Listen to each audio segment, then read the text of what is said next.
বিশালগড়ের চন্দ্রনগর গ্রাম পঞ্চায়েত এলাকায় সিপিআইএম আশ্রিত দুষ্কৃতিকারীদের আক্রমণে গুরুতরভাবে আহত বিজেপি সমর্থিত একই পরিবারের ৩ জন।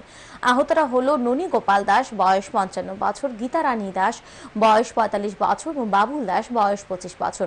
অভিযুক্ত সিপিআইএম আশ্রিত দুষ্কৃতীর নাম বরুণ সরকার। জানা যায়, অভিযুক্ত বরুণ দাস সিপিআইএম ক্ষমতায় থাকাকালীন সময় একাধিক ঘটনার সাথে যুক্ত ছিল। বরুণ সরকারের কর্মকাণ্ডের বিষয়ে এলাকার সকলে অবগত রয়েছে। এরই মধ্যে শুক্রবার রাতে বরুণ সরকার বিজেপি সমর্থক ননী গোপাল দাসকে রাস্তায় পেয়ে দাঁ দিয়ে কোপাতে থাকে। ননী গোপাল দাসকে বাঁচাতে ছুটে আসে তার স্ত্রী গীতা রানী দাস ও ছেলে বাবুল দাস। তখন বরুণ সরকার তাদের উপরও আক্রমণ চালায়। এতে আহত হয় একই পরিবারের ৩ জন। দমকল বাহিনীর কর্মীরা ঘটনার খবর পেয়ে আহতদের উদ্ধার করে বিশালগড় মহকুমা হাসপাতালে নিয়ে যায়। এদিকে ঘটনার খবর পেয়ে এলাকার বিধায়ক সুশান্ত দেব ও বিশালগড় থানার পুলিশ হাসপাতালে ছুটে যায়। বিশালগড় মহকুমা হাসপাতালের প্রাথমিক চিকিৎসার পর আহত ননী গোপাল দাসকে উন্নত চিকিৎসার জন্য জিপি হাসপাতালে রেফার করে দেওয়া হয়।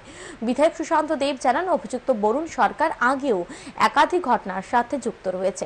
পুলিশের সাথে কথা হয়েছে, অভিযুক্তের বিরুদ্ধে কঠোর ব্যবস্থা গ্রহণ করা হবে বলে জানান তিনি।